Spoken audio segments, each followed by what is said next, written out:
कुत्ते भी शुभ और अशुभ दोनों तरह के संकेत देते हैं। यहाँ कुछ सामान्य मान्यताएं दी गई हैं। शुभ संकेत, दाहिने तरफ कुत्ते का दिखना। यदि आप किसी काम के लिए जा रहे हैं और आपको दाहिनी तरफ कुत्ता दिखाई देता है तो ये शुभ माना जाता है। यह आपके काम में सफलता का संकेत हो सकता है। मुंह में रोटी या अन्य खाद्य सामग्री, यदि कुत्ता अपने मुंह में रोटी या कोई अन्य खाद्य सामग्री लेकर आता हुआ दिखाई दे तो ये धन लाभ का संकेत हो सकता है। पूंछ हिलाना, यदि कोई कुत्ता आपकी ओर आता है और अपनी पूंछ हिलाता है तो ये एक अच्छा संकेत है।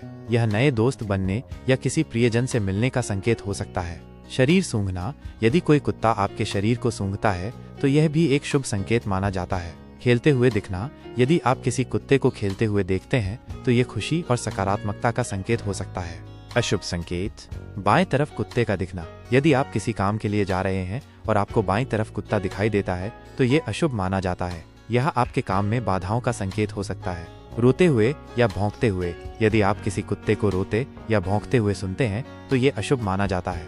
यह किसी बुरी खबर या दुर्भाग्य का संकेत हो सकता है। घर में हड्डी लाना, यदि कोई कुत्ता आपके घर में सूखी हड्डी लेकर आता है तो ये परिवार के किसी सदस्य की मृत्यु का संकेत हो सकता है। कान खुजलाना, यदि कोई कुत्ता अपने कान खुजलाता है तो ये किसी अप्रिय घटना का संकेत हो सकता है। यह ध्यान रखना महत्वपूर्ण है कि ये केवल मान्यताएं हैं और इनका कोई वैज्ञानिक आधार नहीं है। कुत्तों के व्यवहार के कई कारण हो सकते हैं और उन्हें हमेशा शुभ या अशुभ संकेतों के रूप में नहीं देखना चाहिए। कुत्तों के व्यवहार के कई कारण हो सकते हैं और उन्हें हमेशा शुभ या अशुभ संकेतों के रूप में नहीं देखना चाहिए।